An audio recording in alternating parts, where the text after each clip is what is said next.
Y'all want to know how easy it is to be disobedient? All you have to do is nothing. All you have to do is hear God speak. All you have to do is hear God give a command. All you have to do is hear God give an instruction, feel a prompting of the Holy Spirit, and do nothing. That's how easy it is to be disobedient. It don't take no effort. You know how hard it is to live with the results of being disobedient? Now that one, when you sitting there looking for the reward, when you sitting there looking for the payout, when you're sitting there looking for the results, but then you recognize that how I'm looking for that when I didn't even obey. So it's easy to be disobedient. It's difficult to live with the consequences of your disobedience. I'm going to give y'all 3 quick scriptures that show you how important it is to be obedient. These are my favorite scriptures that when I was becoming the person that you see before you that is obedient, when I was living a life of surrender, these were the scriptures that really helped me out. So the first one is 1 Samuel 15:22, which says that it is better to obedience is better than sacrifice.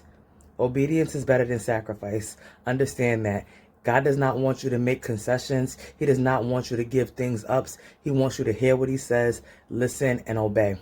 John 14:15 says, if you love me, you will obey my commandments. That's it. If you love him, you will obey him. And the last one is from 1 Corinthians chapter 3, verse 6. It says, I planted the seed, Apollos watered it, and God is the one who gave the increase.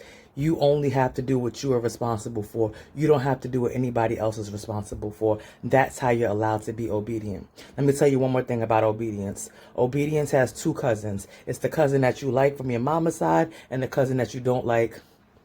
I don't want to be rude to the papas because I'm a daddy's girl. So, but it's the cousin that you don't really talk to that often. Cousin number 1 is called surrender. Surrender will help you to be obedient. Cousin number 2 is called rebellion. Rebellion is going to be the one that every single time that you're trying to do what God said is going to show up like, do you really have to?